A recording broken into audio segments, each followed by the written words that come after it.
Not my business. She's on the national sex offenders list now for the rest of her life. Sexting with a roadie from our fairgrounds. Seriously? Rule of 3, and she was old. She was like 17. Really old. Huh? No, she was 16. 16, 17. 70's not even old. I'm not there yet, but I'm getting there. So never one-on-one. Well-planned, prepared activities. If you're a 4-H advisor, you know the best way to handle the kids in your club is when you've got your stuff together. And you know what's going to happen every time you're with your 4-Hers. And then if you have things that are coming up, handle them right away. Ask Kirsten, talk to other advisors, talk to your saddle horse group, talk to your fair board. Avoiding risks. How many have ever gone or seen the Rolex? Have any of you ever seen this? Or at Chagrin? Have you ever seen that stuff? Kate, my daughter took a walk when the Rolex was at the Kentucky Horse Park, and she kept sending me pictures. They made me so happy. Mom, I will never jump this. Mom, I will never jump this. There is no way in hell I would ever jump that. That's one of them. She said she would never jump. So we avoid risks. Consider the footing. Is the footing good or is it bad? Always important. If an animal with 4 feet under it is slipping and sliding, that is not a good thing for the horse, and it's not good for you. If the footing is bad, what the heck are you doing riding? That's not fair. They pull hook, they pull shoes and all kinds of stuff, and they slip and they break, and oh my. Okay? What is the footing? What are the conditions? What is the experience of the horse and the rider? If you're not an experienced rider, and you're going up into the solid thing, are you nuts? I think they're crazy anyway. But okay, control and minimize risk. We have permission forms. There's always supervision. If you own your own facility, I know there's often a temptation to let older kids just go out on their own. I don't know if that's necessarily a good idea. If you know them and trust them, I guess that's okay.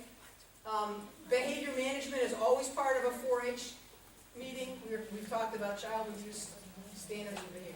That's my Kate. She had already worked in Florida for 3 years, and that's in Columbus. She was still working professionally, but she still took lessons. How many of our 4-Hers, how many of my 4-H advisors, I know in my county, are having their kids jump, and they've never had a jumping lesson in their life. And they don't know if that horse can jump, but let's just check it out. So it scares the bejeebers out of me. So always make sure that there's good training and that they're certified. That scares me a lot. You need, if you're especially who owns facilities you train, don't you think so with jumping?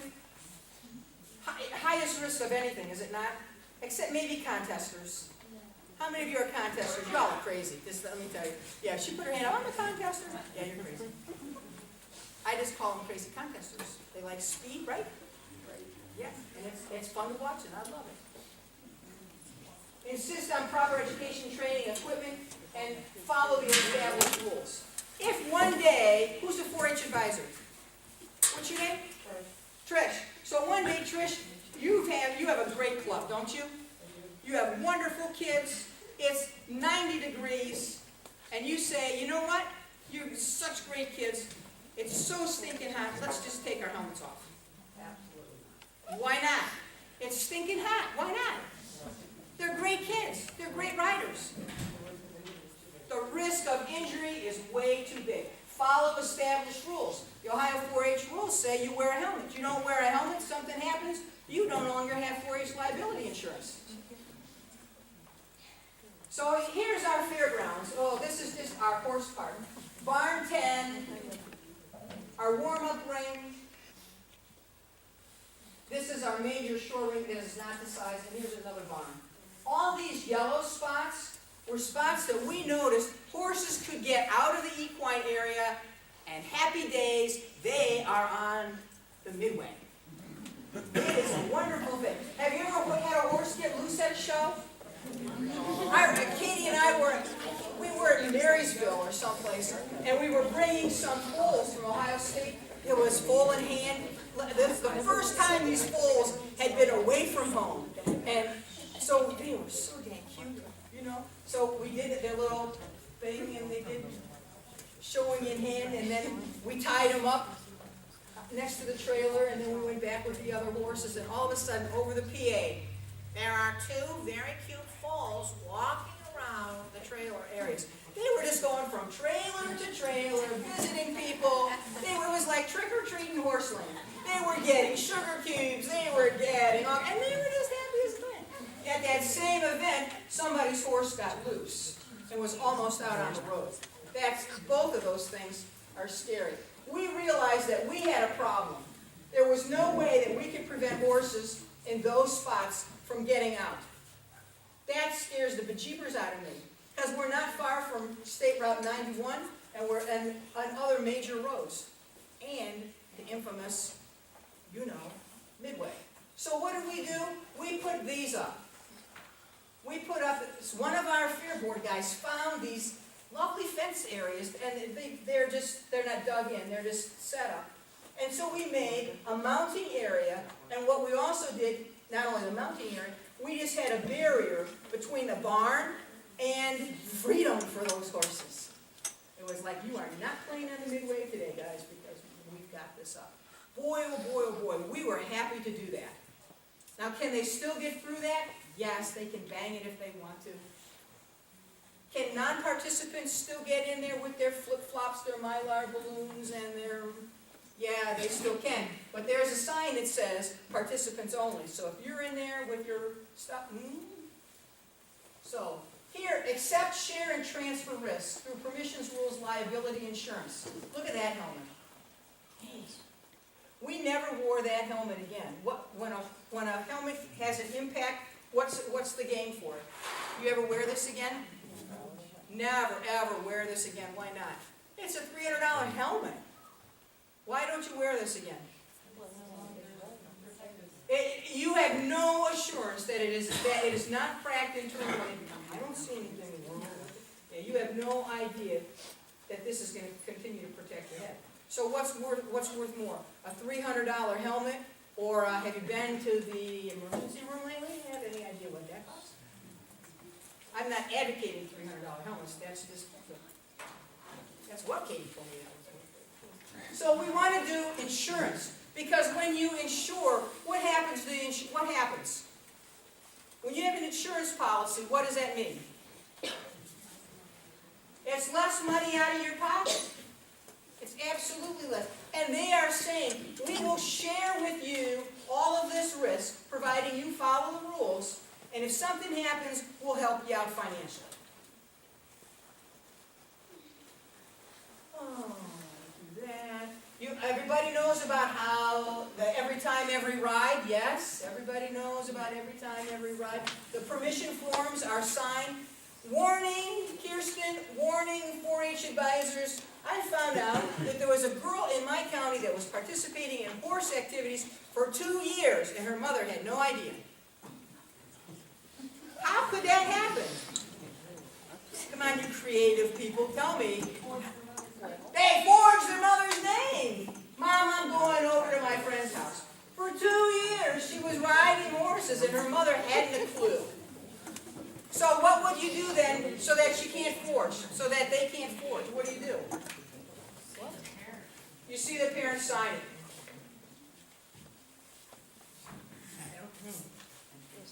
I don't know where the kid came up with the money. Anyway, that's it. So let's eliminate some risks. Unsafe horses, unsafe locations, unsafe situations, unsafe activities. Now, doesn't that look like a lovely trail ride? What's wrong with that? Okay, what's wrong with that picture? You could get drowned in. You can get drowned in that. Does every horse like water? No. Absolutely not. So, oh my gosh. I don't know about this guy. Look at this guy's ears. He is saying, what the heck are you doing to me? Right. Not a safe thing. Well, isn't this great? It's Annie Oakley or somebody, or Dale Evans. I don't know. No helmet. Boy, does that look cool. Look at the line on that. There's another picture from the Rolex at Kentucky Horse Park that Kate sent me. I ain't never going to jump anything like that. It's like, thank you, Jesus. So I would never jump this. I'll never ride in water that high. And I'll never ride without a helmet again.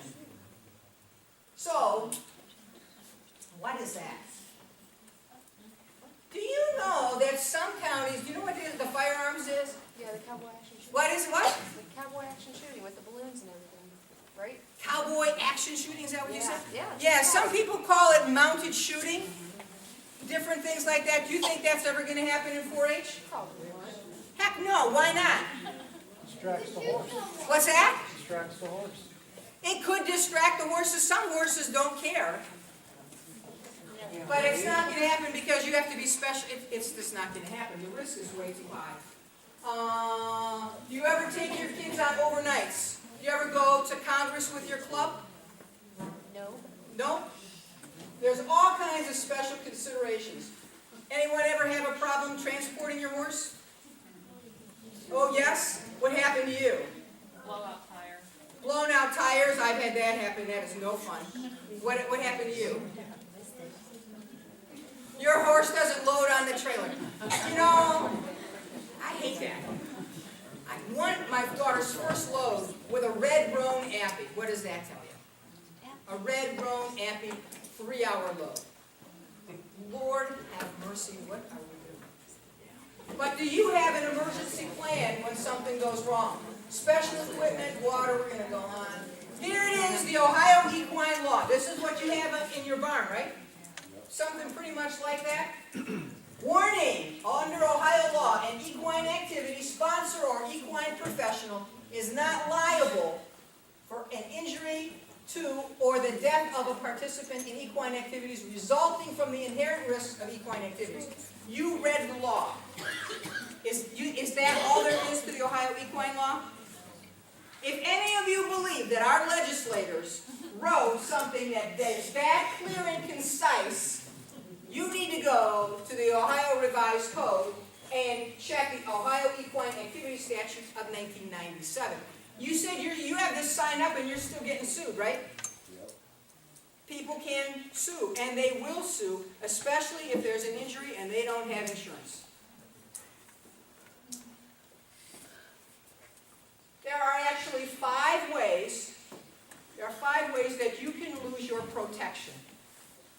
Faulty or defective equipment. We've talked about that already very well. The inaccurately evaluating the participant's ability. A green rider on a hot horse. Now when Kate wants to, sometimes people hire her to find horses for their kids, and for years Katie would take me with her. I'm not that good a rider. I really am not. But she would take me. And I go, oh good, it's a little mother-daughter deal. We're going to go out together and I get to ride horses. How wonderful is this? And so I'm riding this horse. So Mom, how do you feel up there? Oh, this is so smooth. I feel so comfortable. Great. Get on another horse. So Mom, how do you feel up there? I don't know. This horse, I am not feeling happy in this saddle. I just don't. I immediately, yeah, no. Katie used me because why? I'm not that good a rider. I said, Katie, why do I have to do this? Mom, because you're not that good.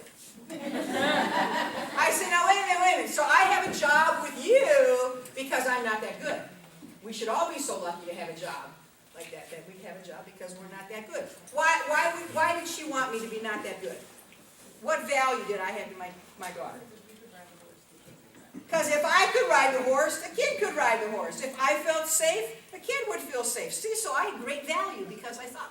I mean, but oftentimes you'll find people who will put a green rider on a hot horse. And that is a huge, huge, huge mistake. It gets worse if you look at number 5, intentional harm. You know what? That Susie Q has been a pain in my tuchus all year. And so let's just see how good she is. We'll put her on lightning. I took riding lessons when I was at Kent State University. I could never figure out why my instructor put me on pogo. That horse would jump anything. Imaginary things, real things, anything. And now I think back at it, the instructor was also the field hockey coach. And so maybe she was getting back at me for something. I don't know, but that would be a violation of this. Because no way was I that good. Dangerous conditions not posted. Omission or failure to inform, and intentional harm. The law also, maybe you'll remember seeing this. Can you read what it says in the tiny little letters? Knows or should know. That means the equine professional, if it's your barn, people are paying you money to board your horse, guess what? You're an equine professional. You're a trainer, you're an equine professional. That, oh, you're in court. I had no idea that that was a problem. I had no idea that those reins were going to snap. I had no idea that there were alligators on the property. I had no idea.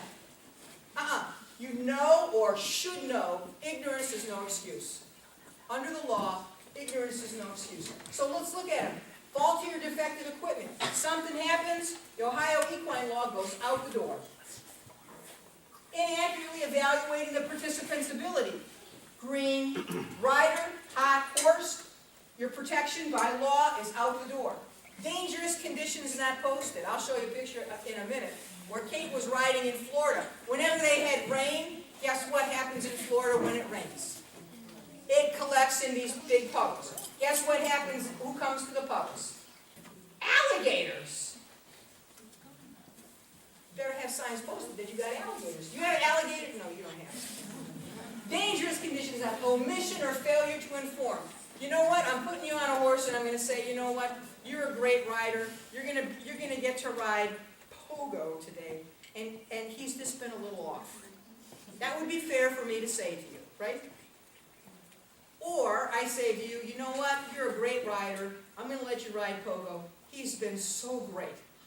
He's been an idiot for a week. Let's see what she can do. That could be considered, I failed to inform you that there's something going on with Pogo, or intent to harm. I just really wanted to get you and make sure that you got hurt. Do people treat her like that? No, they better not. She's so sweet. So let's look at these. You know, this is a tack room. How many of your tack rooms look that nice? My Kate's tack rooms always look that nice. Her bedroom, on the other hand, was terrible. So here's horse and rider not matched. Here's Katie riding in Florida.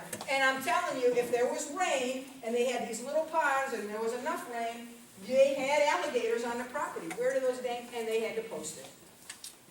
They had to post it. Can you see what that picture is? Can anyone see what that is and explain it for everybody? What is it? There's double riders. There's one saddle and two little kids in the saddle. Well, one in the saddle and one behind. Now, anybody with a brain knows or should know that that is not safe. Now, here's intent to harm. Now, I don't know. Can you see what this is? I think this is like the Russian national team or something. I don't know what it is. But it's a guy doing a headstand with his legs split, and these two men gently and very nicely holding up his legs, and a horse jumping right over the top of him. Do not try this at home. I think that's intent to harm if I've ever seen any. How would you like to be that guy? Yeah, that would be very much fun. What's that? You're going to demonstrate that. Nobody can jump over top of me. There you go. Yeah. So here are the rules. We follow the rules. We're outside of the rules. You're not covered. You know the helmet rule? How many of you are 18? How many 4-Hers are 18? Guess what? The helmet rule still applies, right? And can you wear a bike helmet? Can you wear a motorcycle helmet? Can you wear a skateboard helmet? Why not? They're what? They don't have the seal. So, how many of you play high school sports? How many play high school sports? What do you play? Soccer and basketball. Soccer and basketball. Just done with your basketball season? Yay, no. Who else? What? Basketball and track. I'm a track coach. Okay, what else? What else? Yes? Volleyball? Excellent. So how many times in soccer, there's all kinds of leg protection. Soccer players, do you have to wear teeth guards? No. You don't? Anyone play field hockey? Field hockey, they check to make sure you've got your guards in before you take the field. Wrestlers, anybody wrestles? Boy, oh boy, oh boy, there's all kinds of stuff in wrestling. I think it's a crazy sport, but that's okay. Field hockey, I played this for Kent State, and afterwards, running with sticks. Let me tell you, running with sticks is the most cleansing thing you can do. Just, I still have little bumps and bruises many years later, but they wear eye protection, they wear teeth protection, and all kinds of shin guards. Softball, you know, football. Would we ever put a person on a football field without a helmet and pads? Absolutely not. Why not? Because it's not safe. But how many of you, I'm not going to look, Kirsten, turn away, we're not looking. How many of you ride horses because it's not 4-H without a helmet on? I bet you their hands. You gotta have your dang helmet on. The rule is for all 4-H activities. So I'm at the Florida State Fairgrounds, where Katie got hurt a couple years later, and she calls me up and, remember, I'm not that good. Mom, bring your show shirt. What? I'm going down to visit her. Bring your show shirt. I have this lovely little turquoise blouse that's got little silver things and little horseshoes in silver, and it's kind of silvery buttons, and it's very cute. That's all I got. So I had my show shirt, I had a pair of crappy jeans on, and a pair of barn boots, and she entered me in, what is the class for old people like that? Jack Benny? Huh? Jack Benny? Well, she entered me in all these classes, and guess what? There are people, there was one woman, she had 3 different outfits, and change of tack to match the outfits. This is what she did in her life, she just had so much fun. Change of tack, and 3 different to match her outfits. It was insane. So, Kate puts me, so embarrassing. She puts me up there. Of all of these Jack Bennies, I'm the only one wearing a helmet because remember, I'm not that good. I'm wearing a helmet. Nobody else is. It was a rule in Florida that all 4-Hers had to wear helmets long before it hit Ohio because they had a death that occurred on their fairgrounds. But I'm sitting with the helmet on, not this one. This lady comes up to me with her 3 changes of clothes and tack and said, you know, you're the smartest person here. I said, I'm the smartest person. I know you like my shirt. But do you see what I'm wearing? She goes, yeah, you're the only adult wearing a helmet. They had lost a person on those fairgrounds. They had those big concrete flower bed planter things. And a person was mounting the horse went up, a person came down, hit her head, dead. That's why the helmet rule was in Florida long before. But I was smart. I was not very classically dressed. I was, that's because I did more events than anybody else.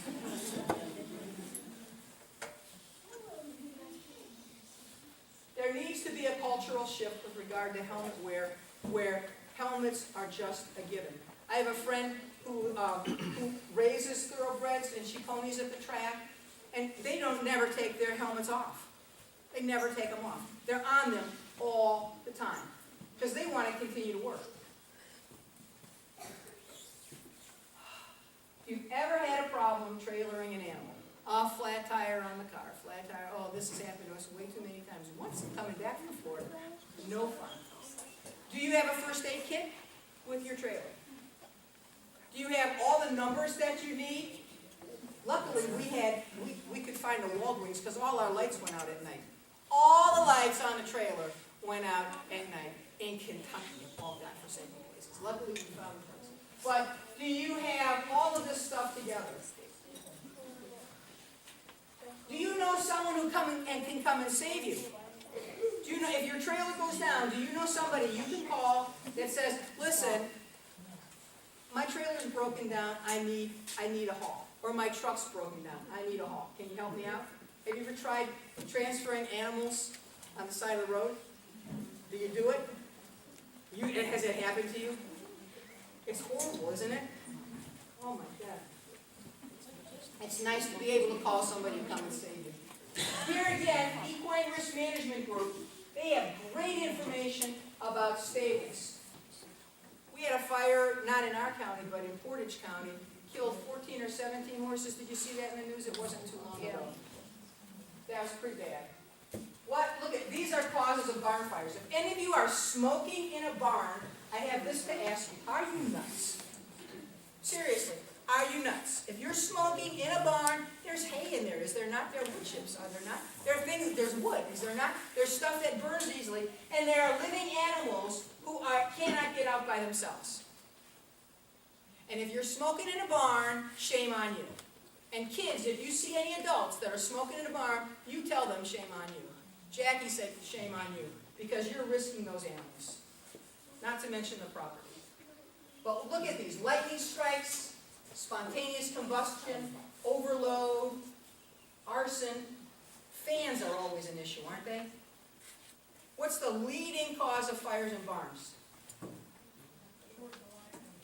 A short in the line? That's the number one reason. The 3-prong plugs, cutting the ground off. Number one cause of fire in barns. Hey, that makes a whole lot of sense, doesn't it? So, in conclusion, there's that cute little Moxon. He has cost us so much money. Man, he's prone to injury. We've defined risk and risk management. We understand the importance of controlling risks. We're going to start thinking, is this safe? Is this safe for me and my horse? Is this safe for me and my horse? We understand risk management, a little more about the law, etc., because things can go from cute to not so cute very quickly. So just really quickly, what will you do differently? Give me an idea what you'll do differently. Somebody better say, I'm going to wear a helmet every time. Are you making her say that? You're going to wear a helmet every time? She does wear a helmet. And start thinking safety. Start thinking. Would you still have your business if you weren't safety minded? Would you have insurance if you weren't safety minded? Is insurance expensive for a facility? It's expensive and it's not easy to get. And remember, that's why we're doing this, is because the insurance industry has talked to your fair board that says, we want everybody to be safe, because we don't want to be paying out all these premiums. Premiums, I don't care about that. I want you to continue to enjoy 4-H in the equine projects. I want you to continue to learn how to ride and ride better. I never had any problems with my daughter. Never had any. She was too busy mucking stalls, cleaning tack, riding. She's still doing it. She's a PhD candidate in Nebraska, and she's still riding because it's good for her soul and it's good for her body. We want you to stay safe. I really appreciate your wonderful attention and your great answers. You're very smart people. And thank your fair board and Kirsten as well. Thanks. Do you have any questions for me? I said an hour, and that's pretty cool. Does someone have to talk about rules or something? Oh, yay. Real quick. All right, real quick. Okay, when we have you guys all here together, we just wanted to touch base on the new rules for this year for Saddle Horse. You all will get a copy of these in your show books that are here tonight that will be given to the advisors. So real quick, everybody knows horse registrations are due May 1st. We are going to give you until May 15th to make any changes to those without a veterinary excuse. After May 15th, we will require a veterinary excuse. New for this year, in order to be eligible for year-end award points, revolving trophy classes, and perpetual trophy classes, you must participate in at least 2 Trumbull County 4-H shows prior to the fair. Barn duty. This is a big one for this year. Barn duty is mandatory. You must have an adult in the barn every night during the fair. And also, club members are not permitted to stay overnight in the barns unless a screened volunteer is present. So a parent that is not a 4-H advisor cannot supervise children in the barn overnight. It has to be a screened volunteer. Speed limit in the saddle horse area is 5 miles per hour. The driveways around the saddle horse ring are going to close a half an hour prior to show times. So that means if you are coming in later in the day, you have to use the driveways on the outside of the barns, on the back of the barns, because the driveways directly around the ring are going to be closed. We will reopen those 15 minutes after the last class of the day. Horsewoman competition, that has changed this year. Instead of a written essay, you will be given an impromptu essay when you take your written test. Riding patterns for horsemen, horsewomen will be judged based upon 100 points. Versatility, we all know about the tack check prior to versatility. This year, going forward, during that